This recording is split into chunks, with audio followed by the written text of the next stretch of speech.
Samajwadi party के राष्ट्रीय अध्यक्ष अखिलेश यादव ने की प्रेस वार्ता। महाराष्ट्र के नेताओं की ज्वाइनिंग को लेकर हुई प्रेस वार्ता। 2024 लोकसभा चुनाव को लेकर समाजवादी पार्टी में हो रही बड़ी ज्वाइनिंग। प्रेस वार्ता में अखिलेश ने कहा कि समाजवादी पार्टी दलित, बेसहारा और अल्पसंख्यक को एक लेकर चलेगी और इस वार्ता में पीडीए यात्रा के बारे में भी संबोधित करते हुए कहा कि आज पीडीए यात्रा भी निकलेगी जो कि लखनऊ के पूर्वांचल एक्सप्रेसवे से जनेश्वर तक होगी। मुझे खुशी है कि महाराष्ट्र के महत्वपूर्ण लोग हमारे साथ आ गए हैं और पीडीए यात्रा इसमें सब शामिल हैं। कोई ऐसा नहीं है कि जो अलग हो रहा हो इससे। जहां हम पिछड़े दलित अल्पसंख्यक मुस्लिम भाइयों की बात कह रहे हैं, वहीं पीडीए हमारा पिछड़े दलित आधी आबादी की भी बात कर रहा है, वहीं पीडीए हमारे अगड़ों की भी बात कर रहा है। तो अगर इनमें कहें ए को कैसे डिफाइन करना है, तो हमारे अल्पसंख्यक भाई भी हैं, आदिवासी समुदाय भी है और अगड़े भी हैं, और उसका उदाहरण आप देख रहे हैं। तो इसलिए किसी को घबराने की जरूरत नहीं है। पीडीए यात्रा पहले से चल रही है, लगभग 5000 किलोमीटर ये छात्र, नौजवान और पार्टी के संगठन के लोग चल चुके हैं। 100 से ज्यादा विधानसभाओं में गए हैं, कई महत्वपूर्ण लोकसभाओं से होकर के आ रहे हैं। ये पिछले कई दिनों से चल रहे हैं और आखिरकार ये आखिरी में यात्रा 22 नवंबर से पहले सैफई और इटावा में खत्म होगी। आज क्योंकि ये लखनऊ पहुंचे हैं, इसलिए इस यात्रा में मैं खुद शामिल हो रहा हूं। जहां जहां ये यात्रा चली है वहां समाजवादी पार्टी के विधायक, समाजवादी पार्टी के महत्वपूर्ण नेता, संगठन के लोग रहे हैं और लगातार मनोबल उत्साह बढ़ा है। और ये यात्रा ऐसी है जो भारतीय जनता पार्टी की पोल भी खोल रही है।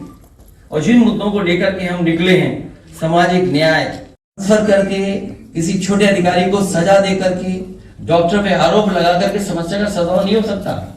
इसका कोई जिम्मेदार अगर है तो मुख्यमंत्री खुद जिम्मेदार हैं।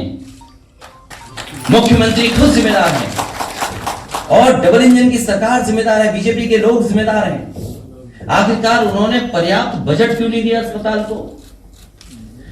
पर्याप्त जो बजट होना चाहिए पीजीआई को क्यों नहीं दिया?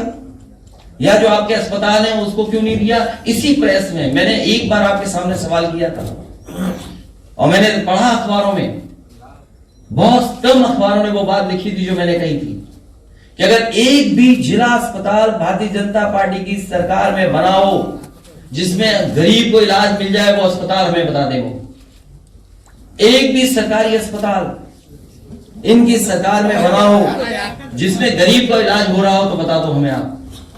ये हमारे बगल में बैठे तूफानी सरोज जी जानते होंगे कि वर्ल्ड क्लास मेडिकल कॉलेज बन रहा था जौनपुर में। क्या जौनपुर में लोग नहीं रहते? उसका बजट खा गई है सरकार, नाम बदल दिया उसका। नाम केवल बदला है, क्या बजट दिया? और आप लोगों को याद होगा जिस समय मैंने सदन में अपनी बात रखी थी, उस समय सबसे पहला जो स्टेट एंड सेंट्रल गवर्नमेंट का मेडिकल कॉलेज बन रहा था, उसके बारे में मैंने चर्चा की थी कि कितने असिस्टेंट प्रोफेसर होने चाहिए, कितने एडिशनल प्रोफेसर होने चाहिए, कितना टेक्निकल स्टाफ होना चाहिए। क्या है बताओ आप? पहला मेडिकल कॉलेज सेंट्रल स्टेट के उससे बना था शाहजहांपुर का। उस समय के जो मंत्री थे वो आए थे, मैं सरकार में था, मैं गया था। आज वो पार्टी के प्रदेश राष्ट्रीय अध्यक्ष हैं। बताओ क्या हालत है उसकी? और जो लोग डेंगू से लोगों को ना बचा पाए, जो लोग डेंगू से लोगों को ना बचा पाए, आप डेंगू के आंकड़े देखिए। आप शहरों से क्या आ रहे हैं, गांव से क्या आ रहे हैं। कई गांव में 20-20 लोगों की जान चलेगी, 30-30 लोगों की जान चलेगी। सरकार सो रही है अभी डेंगू से जान जाना। डेंगू जैसी बीमारी का ये सरकार नहीं इलाज करा पा रही। इलाज इसलिए नहीं हो रहा क्योंकि सरकार पर्याप्त बजट नहीं खर्च कर रही। ये डॉक्टर्स, टेक्निकल स्टाफ और किसी की गलती नहीं है। ये गलती अगर किसी की है तो भारतीय जनता पार्टी की है और ये गलती नहीं है। आप देखो, हम इसके विरोधी नहीं हैं कि किस बच्चे को, कहां के बच्चे को नौकरी मिल जाए। मैं भी कर्नाटक में पढ़ा हूं, दूसरे प्रदेशों में पढ़ा हूं, लेकिन आप मेडिकल कॉलेज में जाइए और देखिए नौकरी कहां के लोग पा रहे हैं। एक ही इंस्टीट्यूशन के, एक ही कोचिंग सेंटर के, एक ही शहर के, एक ही स्टेट के, कैसे संभव है? आप देखिए, अगर लोहिया इंस्टीट्यूट में जो नए लोग नौकरी पाए, कहां के लोग पाए? जाइए सेफ मेडिकल कॉलेज देख करके आइए, किन बच्चों को नौकरी दी है, किन के साथ धोखा करी सरकार। इसलिए मुझे उम्मीद है कि आप इन सवालों को भी रखेंगे अपने नजर में। आज पीडीए यात्रा है, हम आपसे निवेदन करते हैं कि आप लोग भी इसमें शामिल हों। उत्तर प्रदेश की स्वास्थ्य योजनाएं ध्वस्त हैं और बीजेपी केवल साजिश कर सकती है, षड्यंत्र कर सकती है, आप लोगों के माध्यम से रूमर फैलवा सकती है, नई चीज उठा सकती है। इसके अलावा उनके पास कोई चीज जमीन पर दिखाने को नहीं है। और कुछ लोग तो स्टेडियम की रौनक और खूबसूरती को देख करके तस्वीर खिंचाने भी नहीं आए। आपका बहुत बहुत धन्यवाद। और महाराष्ट्र के लोगों का मैं एक बार फिर स्वागत करता हूं और प्रेस के साथियों से कहेंगे कि समाजवादी पार्टी की तो बात रखें, लेकिन स्वास्थ्य सेवाओं पे भी आप जरूर बातें रखें। और ये जो कभी कभी और नेताओं का